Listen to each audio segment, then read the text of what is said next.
East wall is breaking. I know it's breaking. I can see the 40 people hitting it. They've got siege on the ridge. Where is our support group? Fighting at the south gate. Why? Because somebody said the enemy guild leader was there. That was 20 minutes ago. Yeah, but apparently this is personal now. Personal? We're defending the keep. Not according to our raid lead. Apparently the guy who killed him yesterday is going to learn a lesson.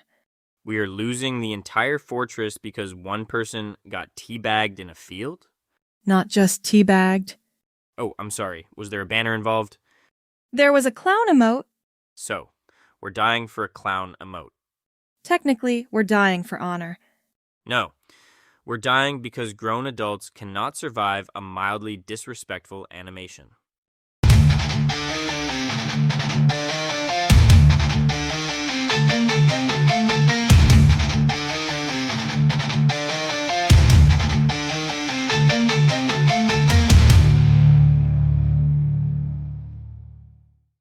Welcome back to MMO Madness Behind the Troll Mask, the show where we talk about the strange, funny, ugly, and occasionally completely unhinged behavior that grows inside online games when you give players enough freedom, enough pride, and one enemy faction to blame for everything. I'm Boss Mode, and today we're talking about faction warfare. Realm versus Realm, Alliance against Horde, Empire against Rebels, Blue Team against Red Team. The ancient MMO tradition of putting a symbol over someone's head and saying, "Congratulations, you are now emotionally permitted to dislike this person." At its best, faction warfare is incredible. It creates stories, it creates friendships, it creates rivalries. It creates the kind of massive shared battles that are difficult to find anywhere else in gaming. You remember the desperate keep defense. You remember the night your outnumbered guild held the bridge for an hour. You remember the enemy commander who always seemed to be in the right place at the wrong time. You remember the first time you saw hundreds of players moving together under banners and realized that this ridiculous digital war actually felt important. That is the magic. Then somebody gets killed one too many times. Somebody posts a screenshot. Somebody drops an emote on a corpse. Somebody says something in Discord that should have stayed inside their own head. And suddenly, the healthy rivalry becomes an ongoing personal feud that stretches across zones, guilds, servers, expansions, time zones, and possibly family bloodlines. That is when RvR becomes personal. Faction warfare is supposed to create conflict at the group level. Your side wants territory, their side wants territory. Your guild wants the keep. Their guild wants the keep. It is meant to be a clash of objectives, strategy, timing, coordination, and player skill. But people are people, and people are very good at taking a general conflict and turning it into a specific grudge. A faction war starts with, "We need to push this objective." Then it becomes, "We need to stop that guild." Then it becomes, "We need to kill that player." Then it becomes, "If you see that player anywhere, message the group." Then suddenly somebody is getting hunted through a beginner zone because they laughed after a fight 3 weeks ago. That is not warfare anymore. That is a neighborhood watch program with swords. The thing that makes faction warfare so emotionally powerful is also what makes it dangerous. You are not only fighting for rewards, you are fighting for your side, your colors, your people, your guild, your server, your reputation. And then identity gets involved. Losing feels different. If you lose a dungeon pool, you might get annoyed. If you lose a duel, you shrug it off. But if your faction loses a keep because the enemy guild outplayed your side, or because your raid got baited into a bad fight, it can feel like public humiliation. Everyone saw it. People are talking about it. The enemy is celebrating. Your own side is asking what went wrong. That pressure turns ordinary losses into something bigger. And for some players, bigger quickly becomes personal. There is a very important line between rivalry and fixation.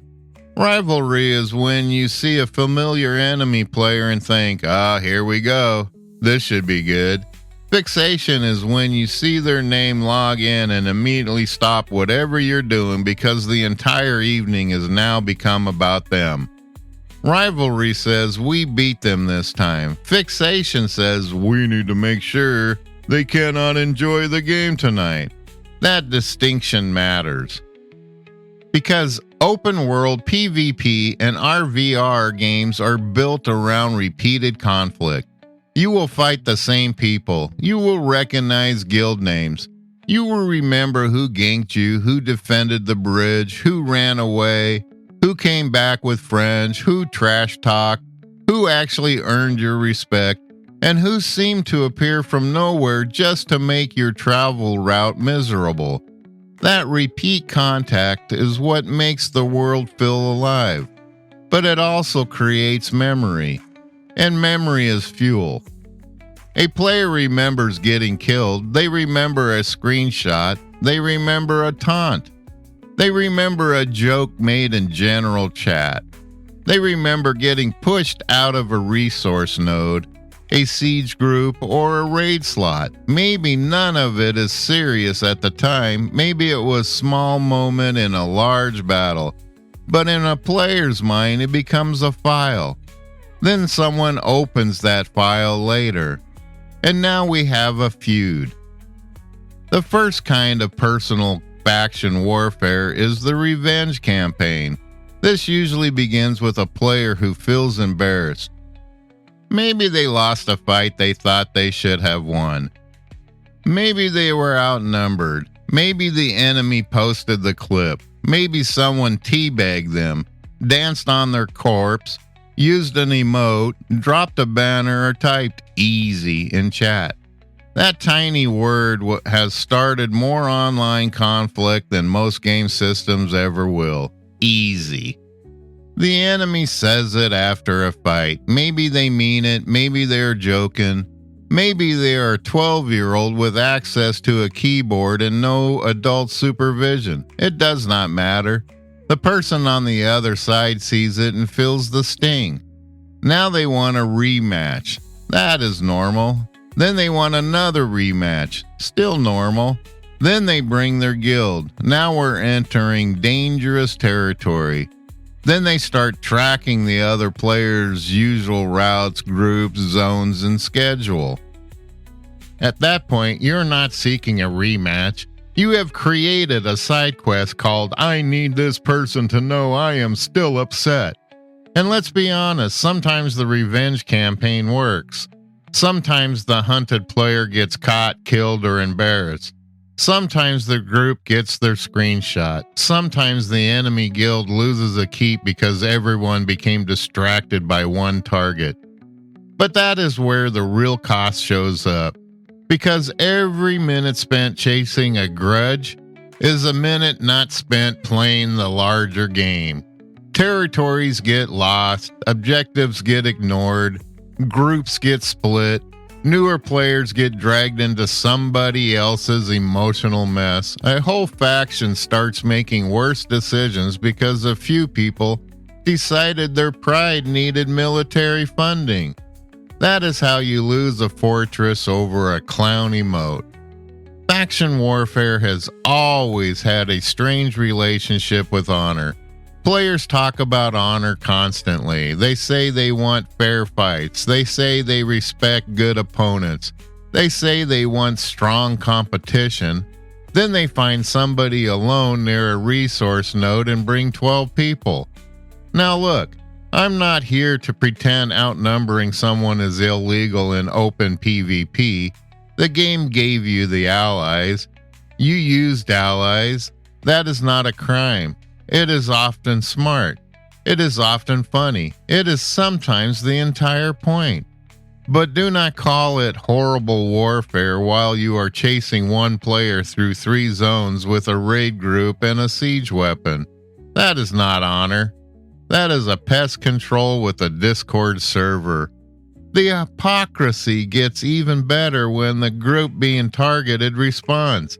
Suddenly, the original hunters become victims. The people who spent an hour camping a single route start complaining that they are being griefed because the other side formed up and pushed back. This is one of the greatest traditions in PvP culture. The person who loves unfair fights until the unfair fight happens to them.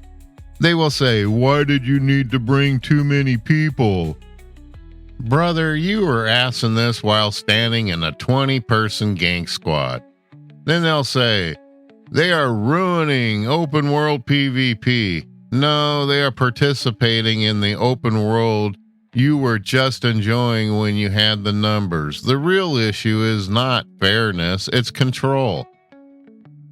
A lot of faction warfare drama is about players wanting to feel powerful without experiencing vulnerability. They want to dominate, but they do not want resistance. They want rivalry, but only if they are winning. They want PvP, but they want the other side to arrive in exactly the right amount of force, enough to give them a good fight, not enough to make them uncomfortable. That is a fantasy. Faction warfare is messy because people are messy. Sometimes you outnumber, sometimes you get outnumbered. Sometimes you defend, sometimes you get ran over, sometimes you make a smart play, and sometimes you get baited by a player named Shadow Killer and wake up in the respawn point wondering where your dignity went. That is the deal, but the moment someone decides the other faction is not just an opponent but a personal enemy that needs to be punished, the whole social temperature changes. Now, one of the biggest accelerants in modern faction warfare is discord. Back in the day, a lot of drama stayed in the game. You got killed, you shouted in zone chat, you maybe mailed someone something rude, and then you moved on. Now, every fight has an afterlife. There are screenshots, there are clips, there are private channels, there are server discords, there are guild announcement posts, there are reaction images, there are people who were not even in the battle but somehow have a full forensic analysis of what happened. Discord turns a 15-second fight into a 3-day argument. And that changes behavior. When players know that every interaction can become evidence, they start playing for the audience. They do not just want to win the fight, they want the clip, they want the screenshot, they want the reaction. They want the moment they can post afterward with just enough sarcasm to make the other side furious. Good fight. Interesting strategy. Thanks for the bags. Nice push. Every PvP player knows that none of these sentences are always innocent. Sometimes good fight means good fight. Sometimes good fight means I would like to remind you that I personally watched you explode. Tone is everything. Context is everything. And in a community that has been fighting each other for months, every word becomes loaded. That is how a casual post becomes a call-out. That is how a call-out becomes a guild response. That is how a guild response becomes a schedule. And that is how people end up planning their Friday night around making sure a player named Sir Bonkalot cannot complete a daily quest in peace. There is something both impressive and deeply embarrassing about the level of organization people will bring to a personal grudge. You will hear players say they do not have time for raids, but somehow they can coordinate a 12-person revenge squad across 3 time zones because an enemy player used the laugh emote near a corpse. People will claim the game has no meaningful endgame while maintaining a color-coded spreadsheet of rival guild movement.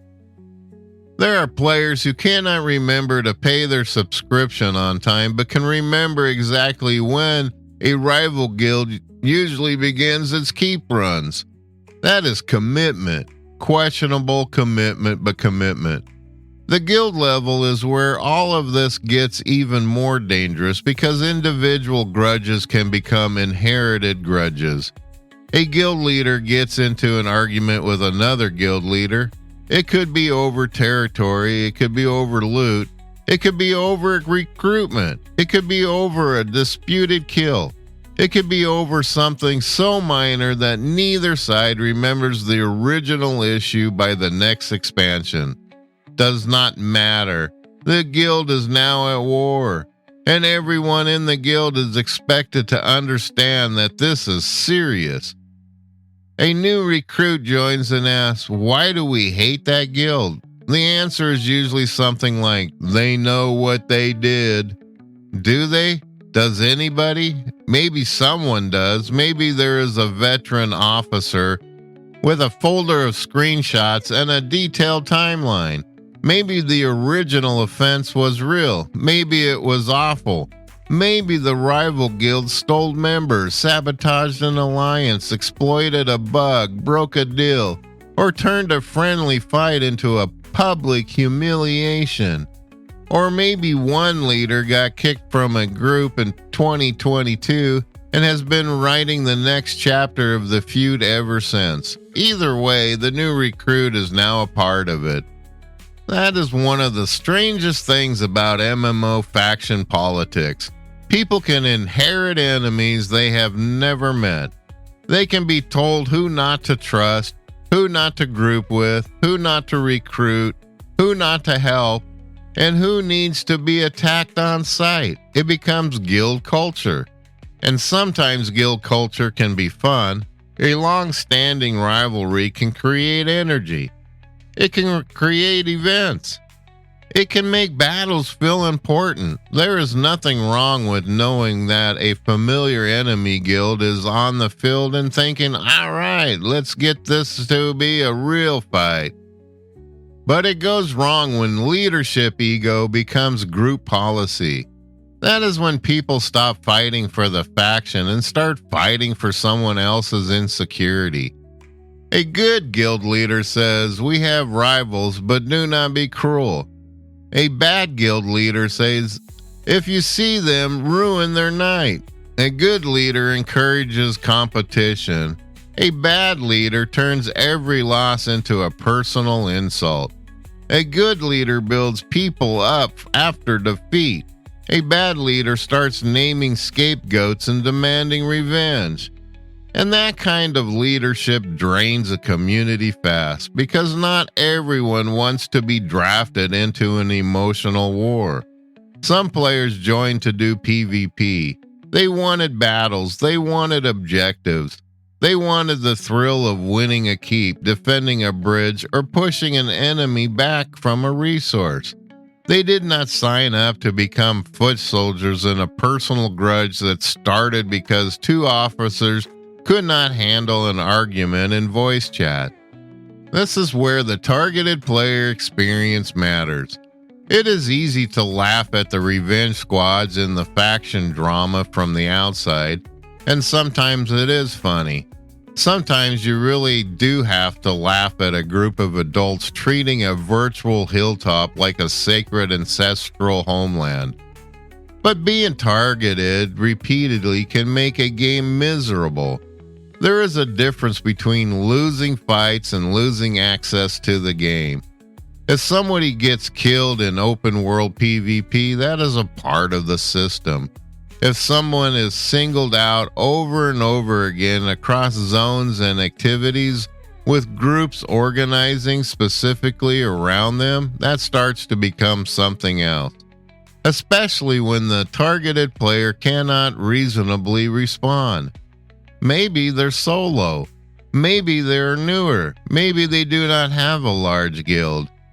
Maybe they are being followed by people with more time, more numbers, more gear, or more out-of-game coordination. Maybe they are a streamer, a recognizable player, a guild leader, or simply someone who got unlucky enough to become memorable. At that point, the game stops being an open-world conflict and becomes a social dogpile. And the people doing it will often justify themselves with the same sentence. It's a PvP game. Yes, it is, but PvP game is not a magical phrase that turns every behavior into healthy competition. The game allows player conflict. It does not require obsession. The game gives you the tools to fight. It does not command you to make one person the centerpiece of every evening. The game lets you kill opponents. It does not mean the most impressive thing you can do is prevent someone from having a normal play session because you needed to prove a point that only you still remember. This is where mechanics and community behavior separate. A mechanic can allow something without the community needing to celebrate it. And the strongest PvP communities understand that. They know how to be ruthless in a fight and decent outside it. They can compete hard, trash talk within reason, and still recognize that the person on the other side is another player trying to enjoy the game. They can have rivalries without turning them into harassment campaigns. They can win without making every loser feel like they should uninstall. That is mature competition. It is also rarer than it should be, because faction warfare has a way of rewarding the loudest and most emotional players. The players who care the most are often the ones willing to organize, rally, recruit, coordinate, and keep the fire burning. That passion can be amazing. It can also be toxic when there is no break on it. A good rival becomes a villain. A villain becomes a symbol. A symbol becomes an excuse for behavior no one would defend if it happened to them. And that is where the faction identity becomes dangerous. Once players believe the enemy side is inherently worse, not just opposing, they start rationalizing anything. They deserve it. They started it. They would do the same to us. That's just how they are. Every long-running conflict has used those sentences. Yes, even the ones with siege rams. The more personal the conflict gets, the less the actual game objective matters. You start seeing people ignore wins because they do not get the right revenge. You see raids abandon defenses to chase a rival commander. You see groups throw away good positioning because someone spotted an enemy player they wanted to embarrass. The war becomes secondary to the grudge. And that is the point where faction warfare stops delivering its best stories and starts producing its dumbest ones. The best RvR stories are about coordination, sacrifice, timing, stubborn defense, impossible odds, and unexpected alliances. They are about the night a small group held a position long enough for reinforcements to arrive. They are about a commander making a risky call that worked. They are about a faction rallying after a terrible loss. The worst stories are about a guild refusing to help at a keep because they were busy camping someone's favorite travel route. One of those makes the world feel bigger. The other makes the community feel smaller. And that brings us to the psychological side of all this. Why do people take faction warfare so personally? Part of it is investment. Players spend hundreds or thousands of hours in these worlds. Their character identity becomes important. Their guild identity becomes important. Their faction identity becomes important, but they build friendships around it. They build routines around it. They build reputations around it. So a loss can feel like more than a loss. It can feel like disrespect. Part of it is visibility. In RvR, the same names show up again and again. You remember who killed you. You remember who celebrated. You remember who had the better build, the better group, and the better timing. Familiarity creates emotion, and emotion creates stories. And part of it is the weird power of anonymity. Players feel freer to be cruel when the consequences feel distant.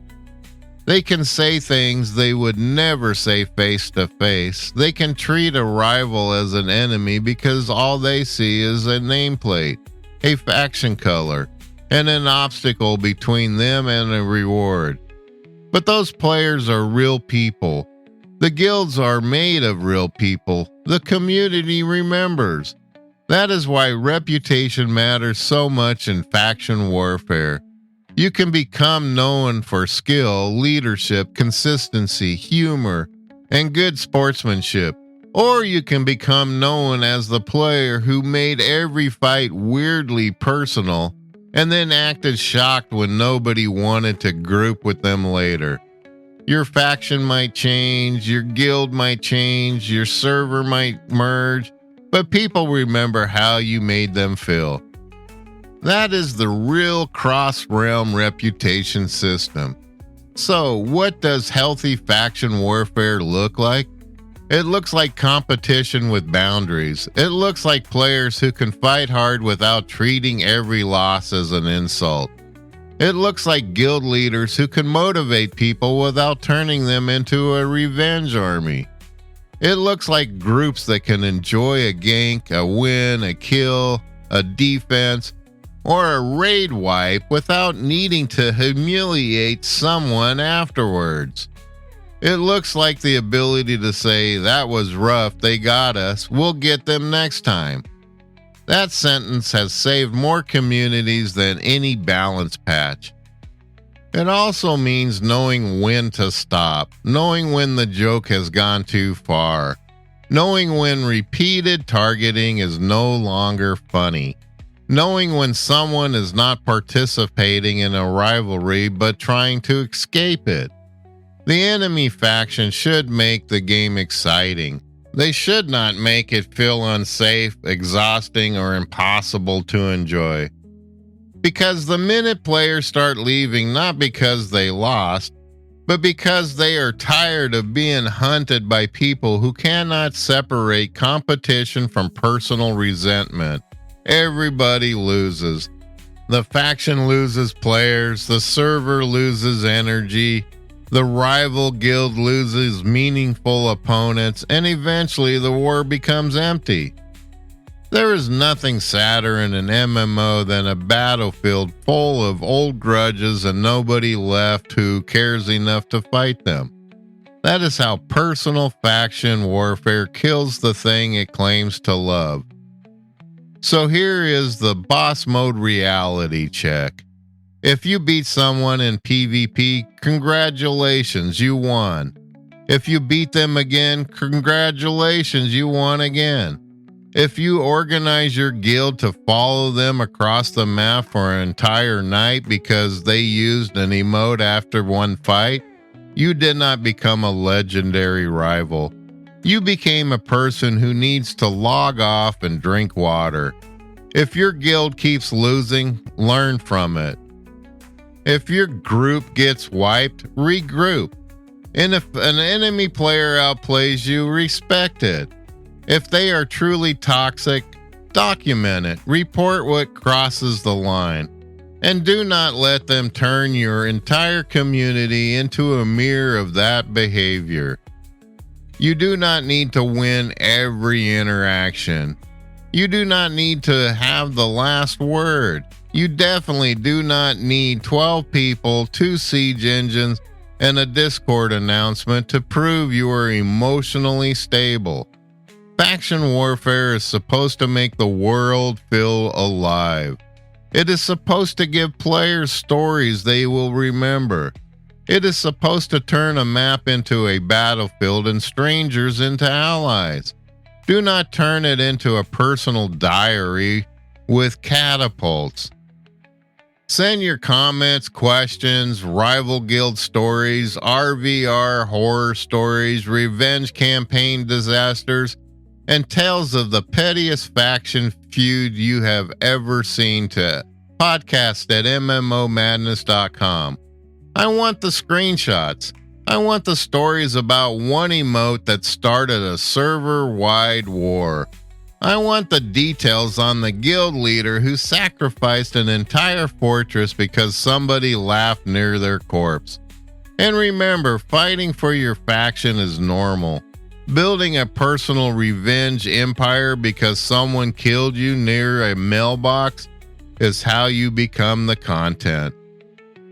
I'm Boss Mode, and thanks for listening to another episode of MMO Madness Behind the Troll Mask.